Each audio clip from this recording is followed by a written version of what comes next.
This is Audible. Macmillan Audio presents A Curse for True Love. Written by Stephanie Garber. Read by Rebecca Soler and Dan Bittner.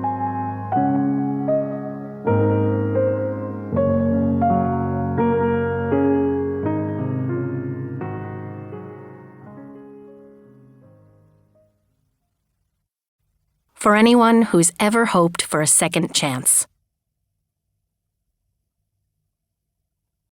Part 4. Happily Ever After. Chapter 1. Evangeline. Evangeline Fox always believed she'd find herself inside of a fairy tale one day. As a young girl, whenever a new shipment of curiosities would come into her father's shop, Evangeline would immediately rush to the crates. She would examine each item inside and ask herself, could this be it?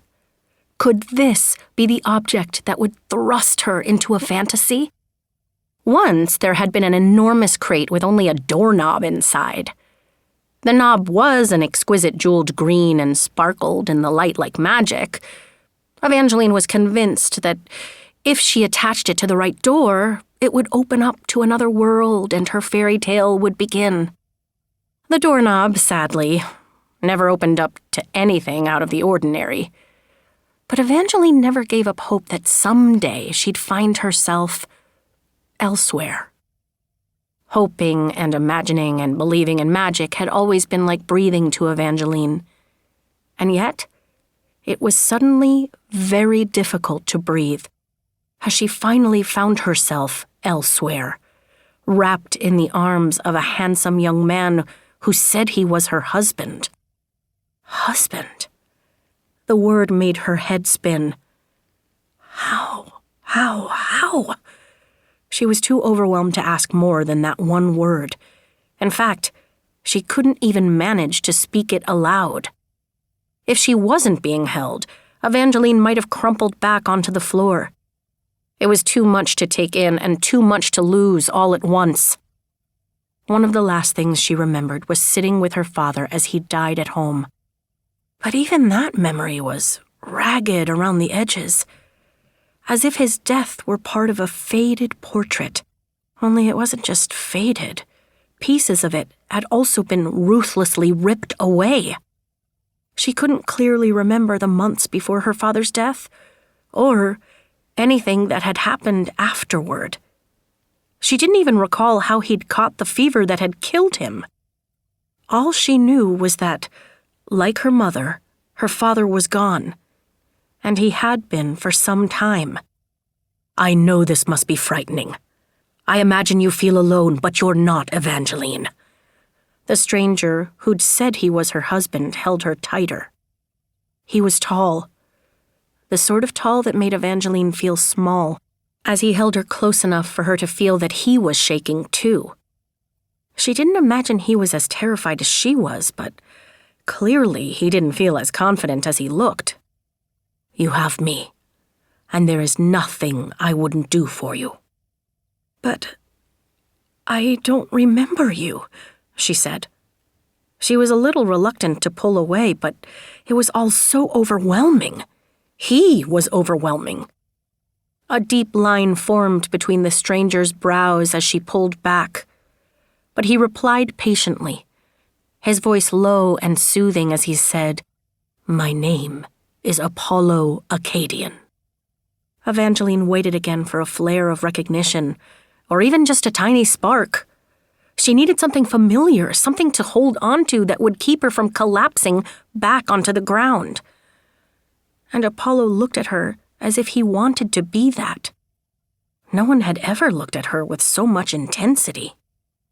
He made her think of a hero from a fairy tale, broad-shouldered with a strong jaw, dark, smoldering eyes, and clothing that spoke of the sort of wealth that conjured images of treasure chests and castles.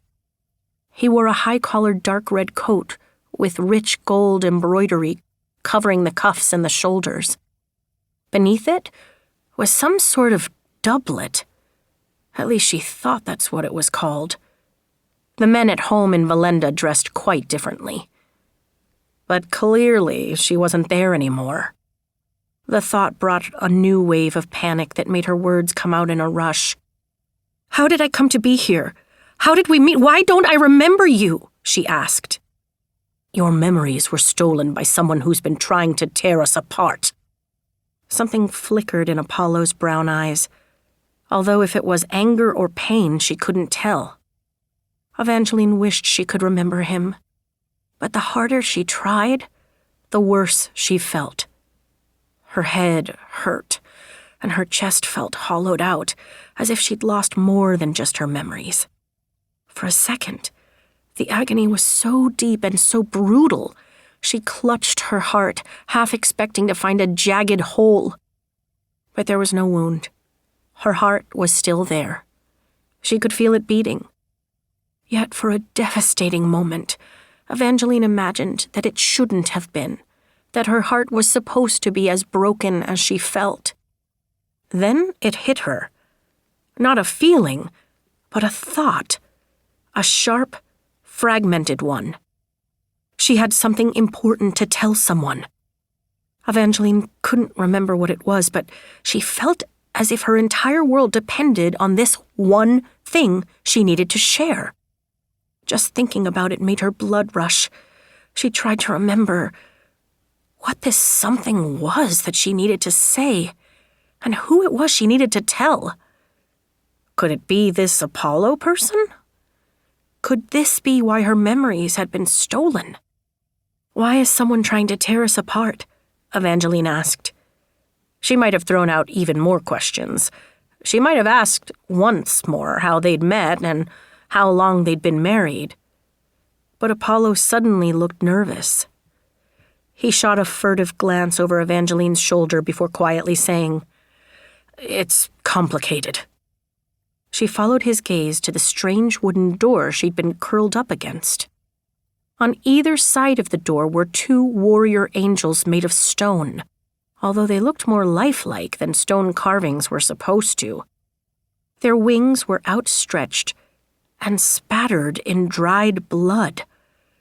The sight of it brought another pang in her chest, as if her body still remembered even though her mind had forgotten. "Do you know what happened here?" she asked. For a split second, something crossed Apollo's face that almost looked like guilt. But it might have just been sadness. "I promise. I'll answer every question you have. But now we need to get out of here. We need to leave before he comes back." "Who is he?" "The villain who erased all of your memories." Apollo took Evangeline's hand, holding her firmly as he quickly led her from the room with the door and the warrior angels. Grainy, late-morning light lit shelves of manuscripts tied up with ribbons and tassels.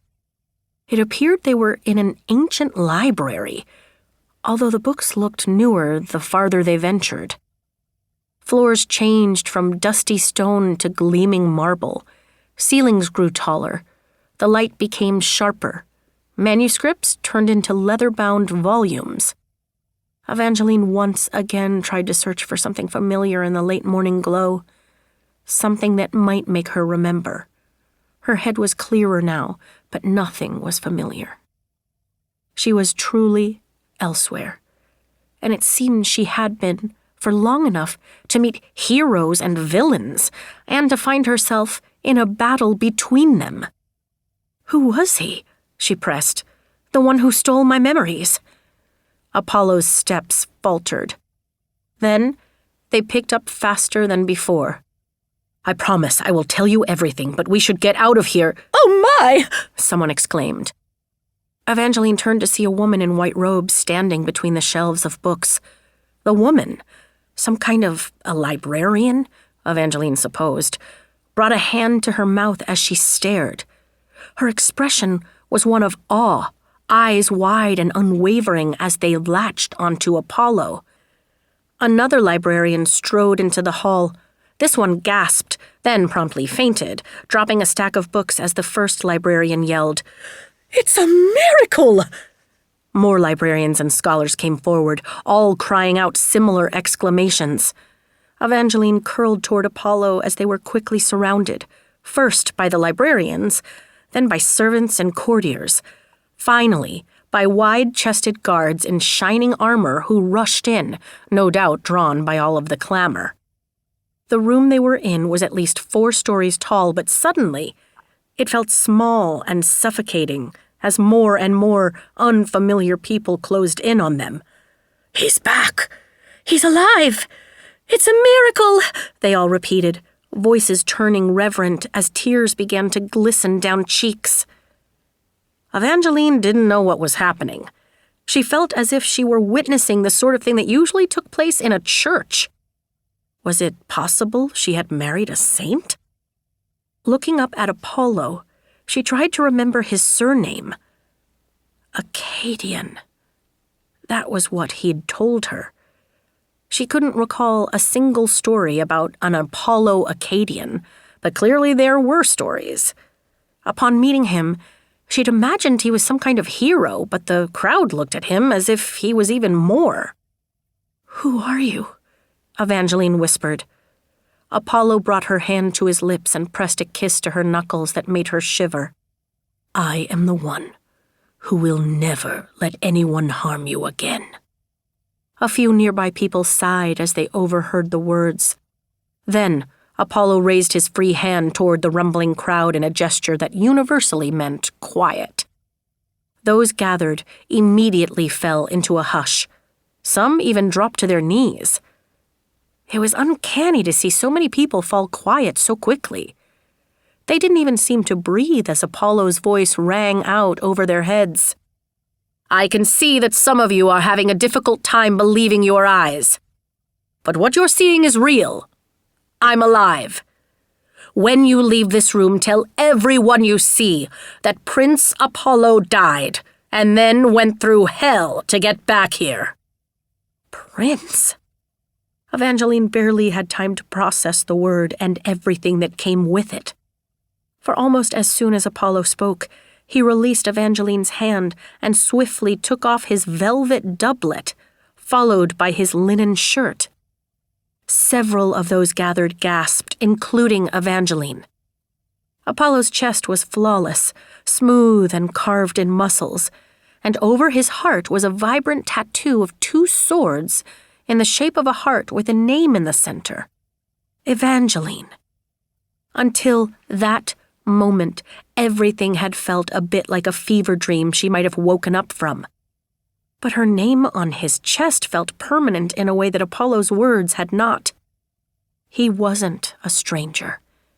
He knew her intimately enough to mark her name across his heart. He turned around then, showing off another sight that stunned not only her but the entire crowd. Apollo's beautiful, proud straight back was covered in a web of violent scars. "These marks are the price I paid to return," he cried. "When I say I went through hell, I mean it. But I had to come back. I had to right the wrongs done in my absence. I know many believe that it was my brother Tiberius who killed me, but it was not." Shocked whispers moved through the crowd. "I was poisoned by a man I thought to be a friend," Apollo roared. "Lord Jax is the man who killed me. Then he stole the memories of my bride Evangeline. I will not rest until Jax is found and he pays for his crimes with his life."